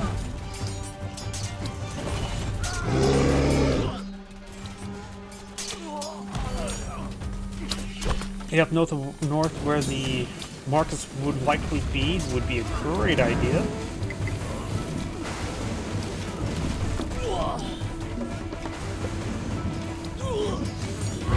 Problem is, even if Green does get the Titan on the field, the Titan will have to remain on defense. Red will simply have too many human soldiers to contest with, and anything else can go down.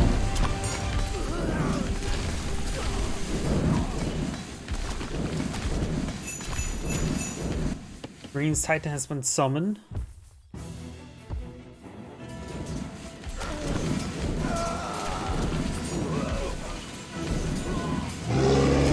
Huh. If farms are neutral, I'm guessing Red could steal these farms.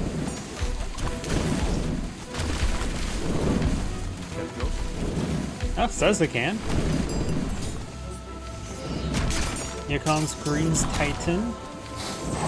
Next, push way forward. He's got as many heroic Argus archers. They will definitely be the best option. Still only has heavy rather than champion just yet.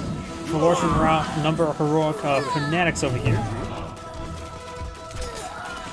Still does decent damage to human soldiers. Looks like 4 hits and those fanatics will be going down.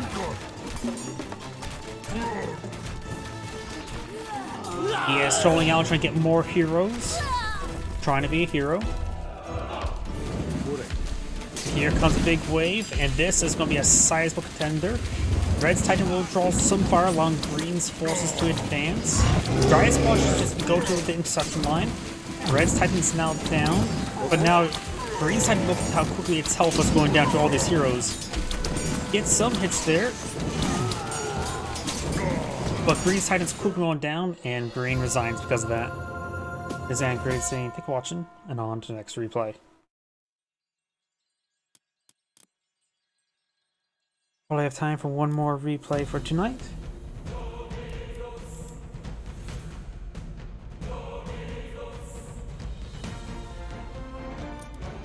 Let's see now.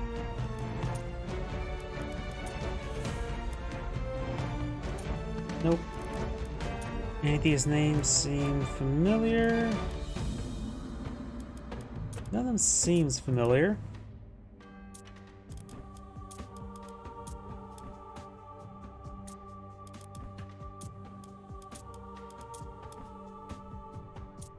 Ooh, now that's one we're going to be doing. 20 minutes, decent length, highly rated.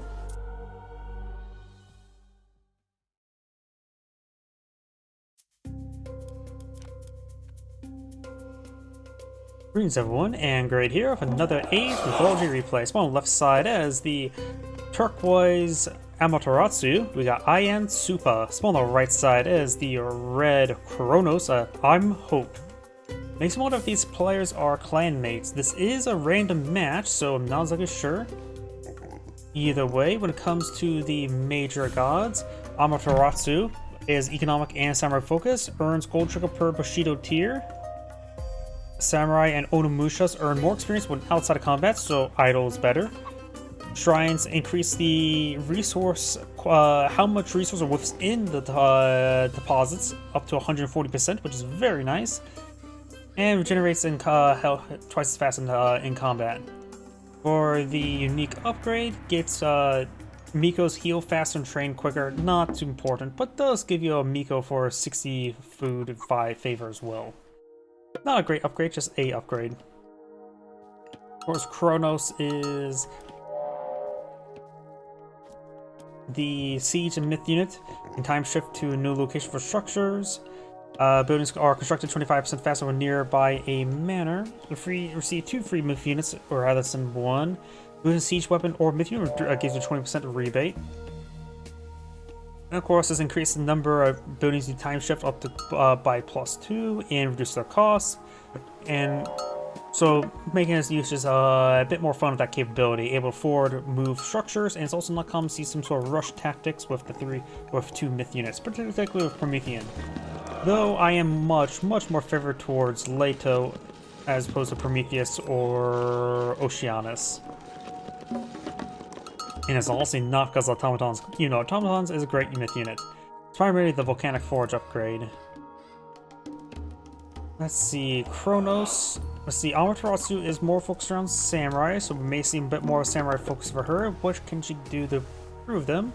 You, of course, get some free recovered myth units for free, which is a very powerful amount of god power. Whirlwind weasels are not super great. They're okay. If infantry units get additional hit points, it's pretty good for Amaterasu. And, of course, Miko's can increase the gathering rate, which is very nice as well. So this is probably a pretty good amount of god for Amaterasu. Mina Kata Tomi, probably butchered that name well enough, gives you Shrine of the Hunt, which target shrine becomes Shrine of Hunt, periodically spawns huntable deer as well as friendly wolves to defend that area. I'm not sure how effective those friendly wolves. Don't think I've ever seen them selected. But it does offer shrine bonuses, which Amaterasu does sort of support as well. Improving the resource drop-off or quality of those deer is also very nice. So very nice for Amaterasu. She wants to go more economic focus. Wang Duo, have no idea. I don't think I've ever seen that deployed on the game. This upgrade looks like an Age of Empires 3 upgrade icon. Also, it makes your villagers gather from huntables 10% faster, which is very nice. Hunter Strength, increase the ranged soldier damage and the range by 1, so very nice there. Doesn't support Samurai, but some units that support Samurai. And reduce the cost of archers and siege units. So both these minor gods should work for Amaterasu quite well, and she is going for Ame no Uzume. Kronos is going for Prometheus. I keep wanting to say Promethean, which does give you extra Prometheans. Gives you the Valor God power, which is very nice to have. Improve the hit points of Promethean. Reduce, makes it easier to promote, which is not too great, but it's okay. It's nice to have, but nothing too significant. And Theft of Fire makes all your heroic citizens 20% more effective, which is very good. Let's see, has the temple has not been time shifted forward, so the Prometheans are going to be here. Brings back a relic. The range. I don't remember this relic. Probably one that got released in the recent expansion. Range, so we get plus 0.2 divine damage. The Kitsune does go down. Amaterasu, or doesn't really support Kitsune like Tsuyomi or Susanoo. And this shrine does not affect Kitsune either. Whirlwind Weasel pushing way forward. The Kamatachi, I don't know how to pronounce many things. Shrine now being employed in the field, which eventually start improving nearby quality of these resources, increasing how much in their contents. And he actually is, Amaterasu is going to be eyeing for upgraded Whirlwind Weasels, plus 40% damage. It may be a good idea to pull out more of the weasels before I get this upgrade. Each one of those weasels are... Let's see... are 12 favor. Improve the damage by 40%, which I tend to weight the health and damage 50-50%. So, improve the quality by 20%. Cost 20 favor. 20% 12 favor. Let's just round up to 3 favor. And 20 divided by 3, just round up to 21, so doing some rounding errors. There should be, I think, at least 7 of these wheels on the field before you go for this research, based on my offhand math.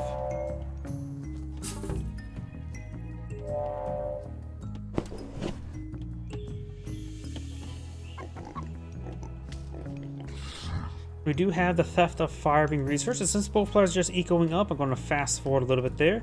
We've got 2 of the weasels pushing forward. Of course, with Valor, you're going to see a good number of heroic citizens who can just turn around and stab the weasels. I mentioned there's a heroic oracle there. Though he is going to use the oracle to stab the weasel. He sees everything, including their death. We got some Prometheans here. And could probably use the Valor on this guy when he has enough favor. Or at least when he gets enough low enough health to instantly heal it up.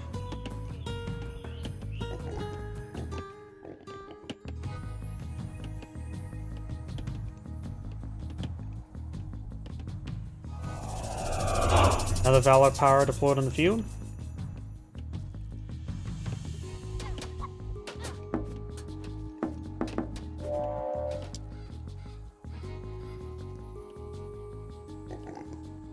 Citizens are here. Remember, these are heroic citizens. They're going to do their part. There's Divine Shield there. Could retarget the other one. But here comes the Naginata Riders. The citizen has gone down. So we got a pair of Samurai, pair of Naginata Riders, pair of Whirlwind Weasels, and 1 Onimusha.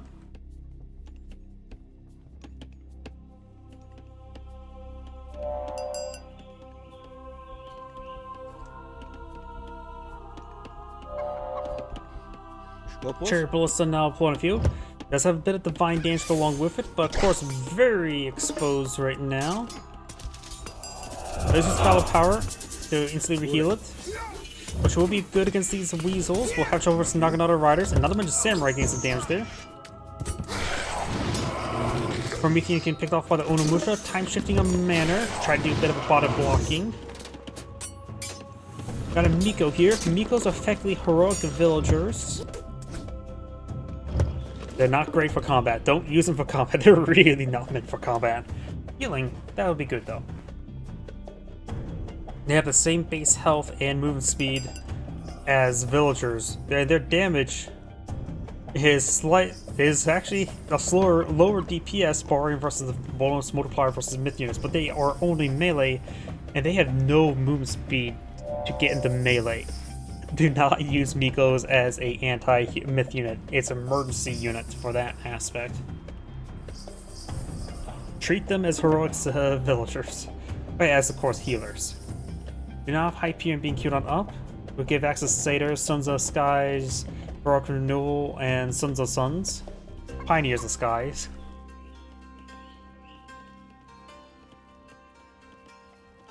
Red has a decent force here, advancing. Including another Promethean. He doesn't have the upgraded Promethean upgrade, which I need to slow down and look at this upgrade. The extra offspring does give a bit more noticeable and does give quite a bit of health there.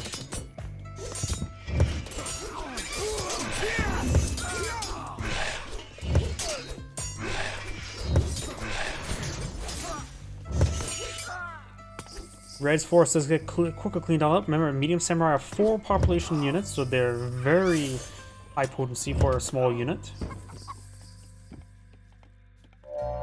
Of course, I constantly have to remind myself that these samurai are not like the Age of Empires 3 samurai, so they don't do bonus damage versus cavalry.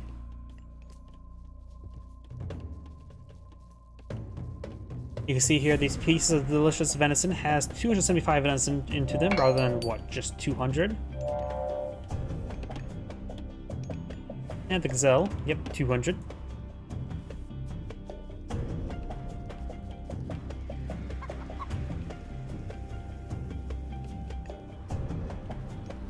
Hyperion now being researched. We'll give access to Satyr, a decent backline myth unit. It's just they just throw spears. That's it.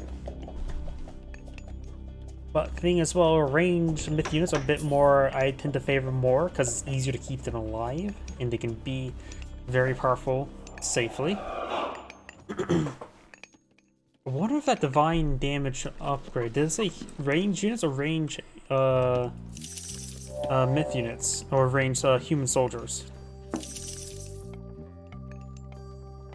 Range soldiers, that probably does not affect the satyrs.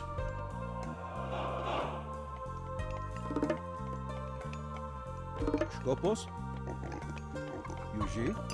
Some forces here. Red is trying to back on off.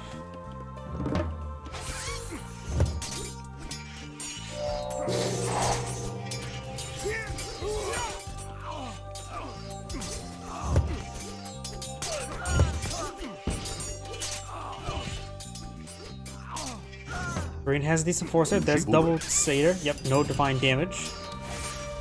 Of course, they're a little bit outnumbered. Getting some decent damage going. 20 damage, 1 attack speed, 18 range, just decent backline 1. Of course, he does have access to the very powerful Chaos God Power. It feels like all the Age 3 Atlantean God Powers are pretty good. Definitely a big fan of Trader, though. In this case, would be very useful. Trader would be very good versus the Shrine here, so the free myth units and cage won't be and replacing myth units won't be returned back.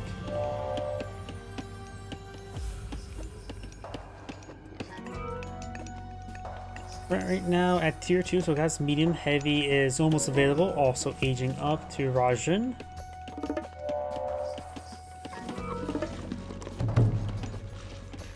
I'm shifting the mana forward. Large number of manners here.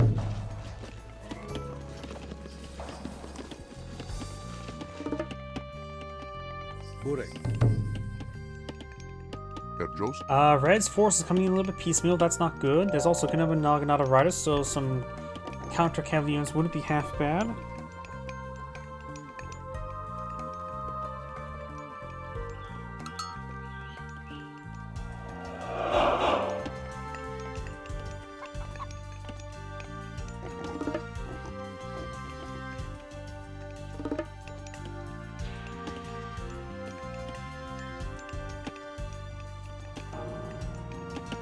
Currently 3 satyrs on the field, going for more not counter units. Copper and bronze upgrades. You do have the plow, going for the Hainan mask. You have your infantry, a little bit of lifesteal, and increase our hit points even further. So with this, they'll have up to plus 25% increased maximum hit points, which is pretty nice. A very healthy force indeed. Chariot bullets are now being employed in the field as well.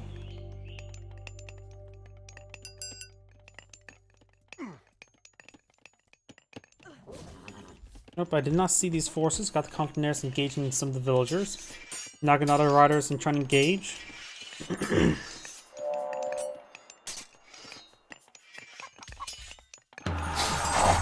Chaos God power in the center right here. And now got the Thunderous Blast now being researched, or Thunderous Burst being deployed in the field. Right back on off. Of course, the radius is always misleading. That's where it was, not where it will be.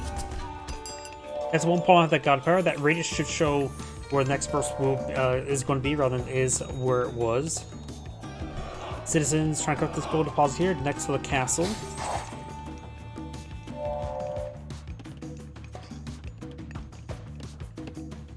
Looks like these piggies are getting pretty well fattened. It's going to start eating those piggies.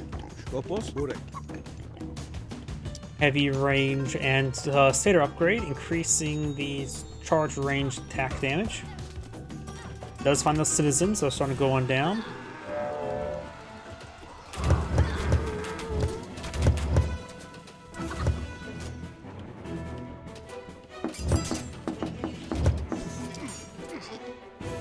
Destroyers engaging the castle.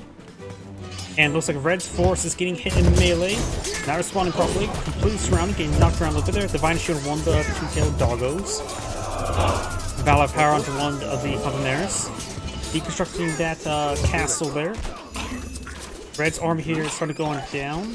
Citizens collecting up a good amount of food there. No watchtowers.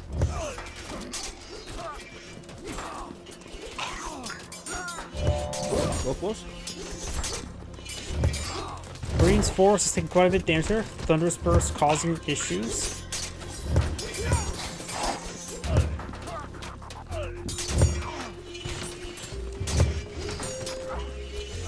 Now do have Hyperion queued on up. Almost enough resources to get it going.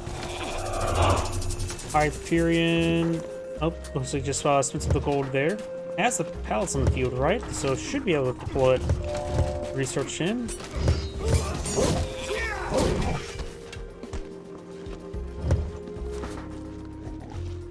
Also spending more gold there to prevent Hyperion from actually being deployed. Got some more Cherry Ballista and Satyrs being queued on up. Comptonairs engage some of these villagers. The Destroyer is also taking out some of these infrastructure.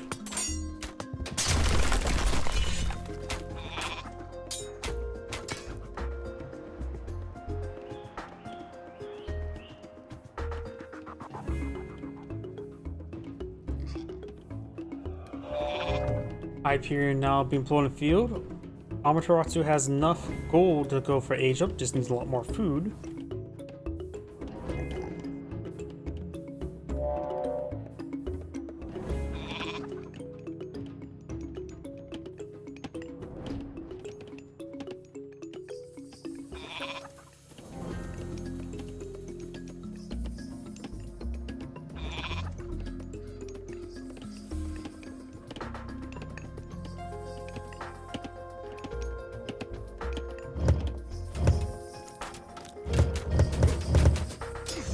Samurai does go down there.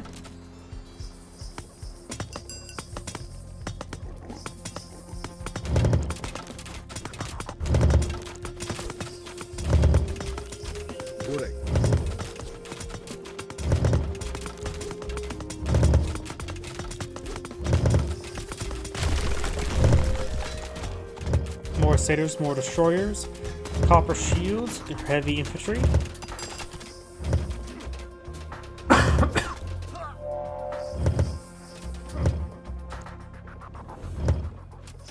Big ground heroic citizens. More samurai, more Naginata riders. Got a very healthy number of chariot ballista. May want to need to get more couple pelters for anti-cavalry. Naginata riders find the clump from nearest.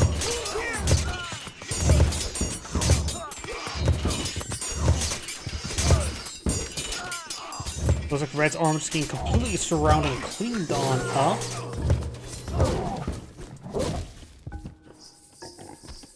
And Kronos has now aged on up. Does have the devoted to at least being researched. Can now start going for more fanatics. And it looks like going for fanatic composition would be good against the infantry and versus the cavalry. These guys looks like on patrol move. Trying to get healed up by the Mikos. Of course, 2 Argus here would be a good force multiplier. Has heavy cavalry, heavy infantry. Champion range, champion infantry being queued on up. Not champion cavalry though. Yuji.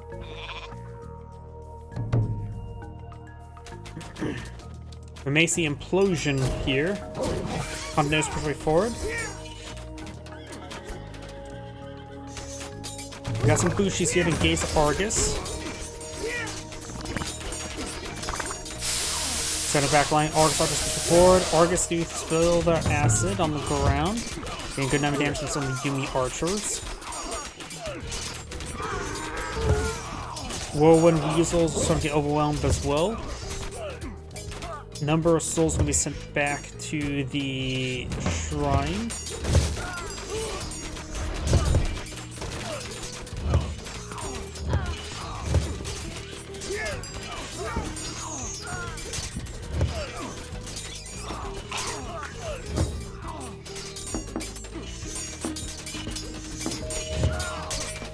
Fanatics doing a good job against these Naginata riders.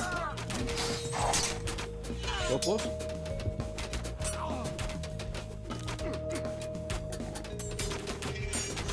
Samurai do plus 50% damage versus the infantry, same as Fanatics, but Fanatics will have a much higher attack speed. But of course, Samurai do have a charge attack. They're now champion as well, even though Amaterasu is not age 4.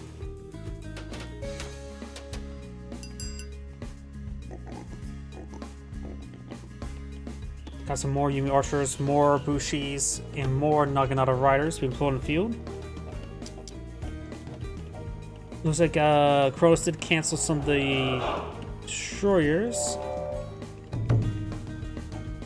Got the conscription there. Last of this gold is now being cleaned on up. We still got some more gold here for either player to obtain. And here as well. The Titan shields there greatly increasing the pierced armor of the destroyers. Said it does go down there.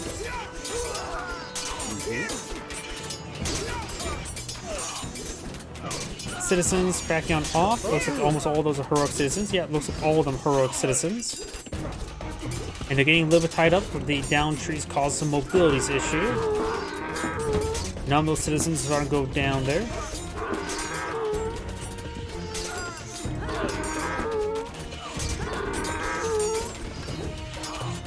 A couple tornadoes being blown in the field as well, which we could counter to the Bushis. Destroyers pushing forward, trying to hit this town center. Doing some good damage there. We do now have Okunushi being researched. There's more focused around siege weapons. Give you another level of draft horses, effectively. Because you look here. He has a lot of potential for the unique siege weapon they have. Plus 4 range, plus 50% pierce damage, making him more effective versus the armies.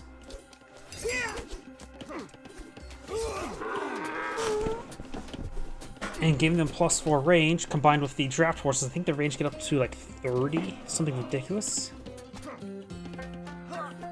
Which should be very effective versus the Fanatics. Some got deconstructed. Looks like that castle did.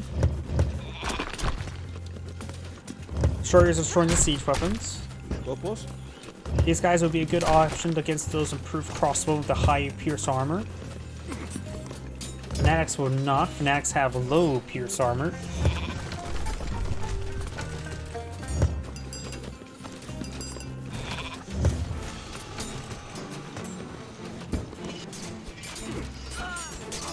Heroic Arcus Archers taking out some of the Raju.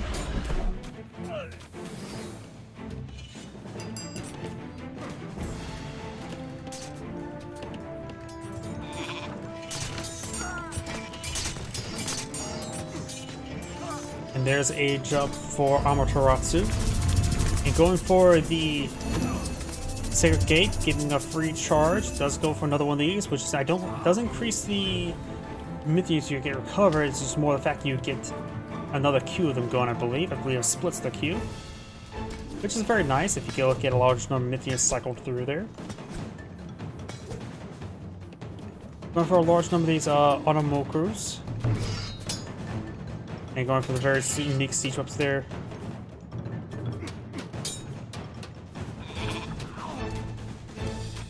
Including draft horses as well. This is going to go for full siege. There's the number of those wretches being spawned. They're quite wretched.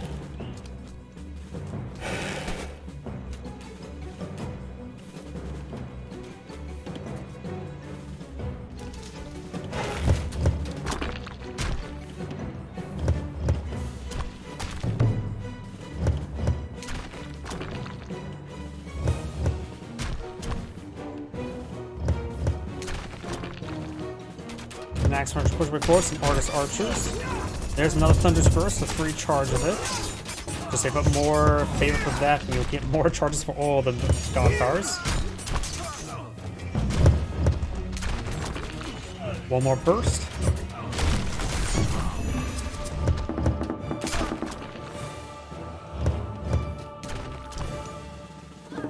Red has these fanatics pushing around, trying to take over more of these villages. Got this guy saving it. The town center is also on fire. Maybe we'll get that repaired. Palaces go down there.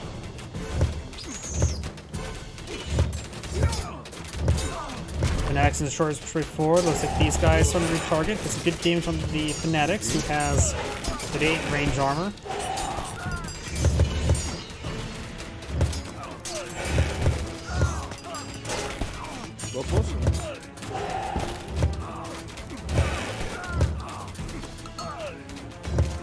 These crossbows need to start hitting this group of formation there. This will do is cleave through a good number of them once it fires. But having trouble retargeting because the targets keep them dying.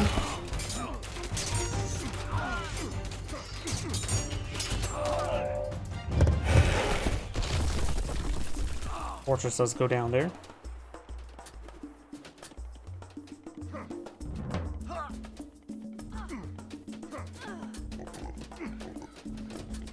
Large number of watchtowers for defense. That is a large number of wretches. 80 health, 4 damage. They're just a pile of meat shields.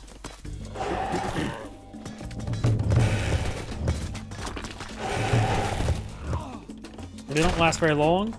These are just Crane's Plague Bringer Omokarakus. Yep.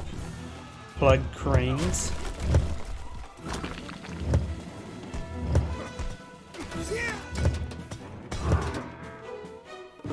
Scopus.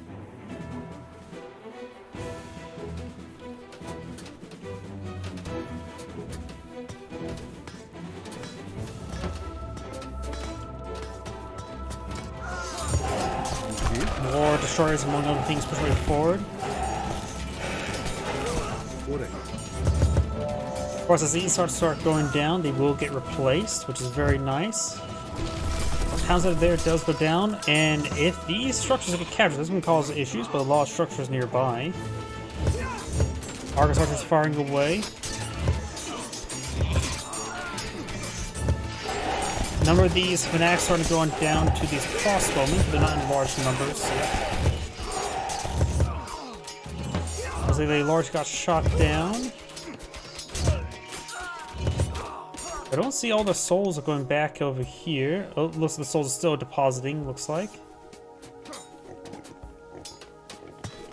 The Sacred Gate still captured as well. The Archer's trying to get picked on off. Got the gold mine here for a pretty good maximum deposit increase. More heroic destroyers. And Kronos is queued up to the Titan Gate, but nowhere near has enough resources for it. Up some llama caravans as well.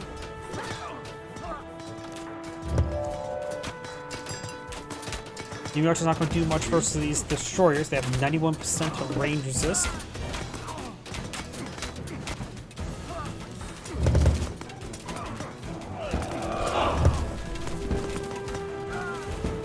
I see all those units going down. Those are those siege crossbows. There are slow windup speeds causing issues there. Implosion's now cast. I think that's actually the first one, so.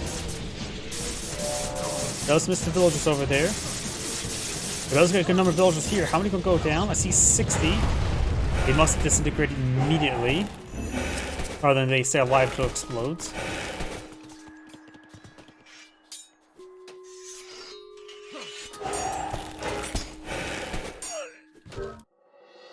And green does go ahead and resign. As Angry saying, thank you for watching, and on to the next replay.